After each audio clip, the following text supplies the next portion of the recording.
కేవలం నడక ఒక్కటే సరిపోదు. మీ గుండె పదిలంగా ఉండాలంటే చేయాల్సింది ఏంటో క్లియర్‌గా వివరించారు డాక్టర్. ఈ రోజుల్లో గుండెను కాపాడుకోవడం చాలా ముఖ్యం.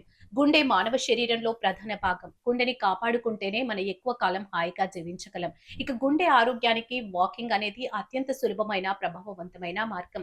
ఎవరైనా అంటే ఏ వయసు వారైనా దీన్ని సులభంగా చేయవచ్చు. అంతేకాకుండా నడక అనేది అద్భుతంగా పనిచేస్తుంది.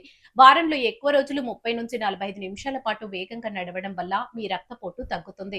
కొలెస్ట్రాల్ అదుపులో ఉంటుంది. బ్లడ్ షుగర్ లెవెల్స్ మెరుగుపడతాయి. అంతేకాకుండా గుండెపోటు, పక్షవాతం వచ్చే ప్రమాదం చాలా వరకు తగ్గుతుంది. అయితే చాలా మంది కేవలం రోజు నడవడం ఒక్కటే తమ గుండెను జీవితాంతం కాపాడుతుందని అనుకుంటారు.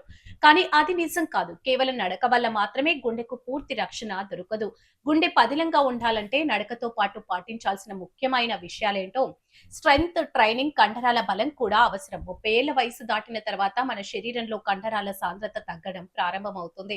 వయసు పెరిగే కొద్దీ ఇది ఇంకా వేగవంతమవుతుంది. నష్టం ఏంటంటే కండరాలు తగ్గితే బ్లడ్ షుగర్స్ ను కంట్రోల్ చేయడం కష్టమవుతుంది. బరువు వేగంగా పెరుగుతారు. శరీర సమతుల్యత దెబ్బతింటుంది. మెటబాలిజం మందగిస్తుంది. ఇవన్నీ గుండెపై అదనపు భారాన్ని పెంచుతాయి. దీనికోసం జిమ్‌కే వెళ్లాల్సిన అవసరం లేదు. వారానికి 2-3 సార్లు మీ శరీర బరువుతో చేసే squats, push ups, resistance bands లేదా చిన్న చిన్న డంబెల్స్ ఉపయోగించి వ్యాయామం చేయడం ఇవి కండరాల్ని కాపాడి గ్లూకోజ్ వాడకాన్ని మెరుగుపరుస్తుంది. ఎముకల్ని స్ట్రాంగ్ గా మారుస్తుంది.